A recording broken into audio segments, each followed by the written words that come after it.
مسعود قربونت برم چی شده؟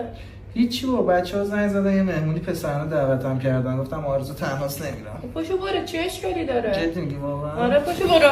اتفاقا دیرم هم شده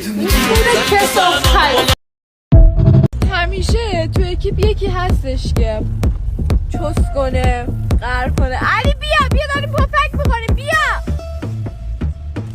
علی بیا بیا زمانشو بریم بیا منتظر کی بیاد دنبالت بیا علی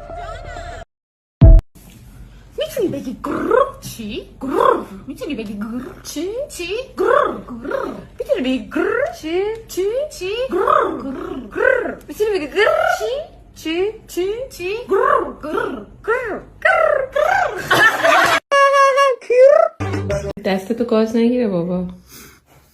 دستم گاز نمیگیره حیوونه مگه حیوونیش که بابای خودمه عاشقشم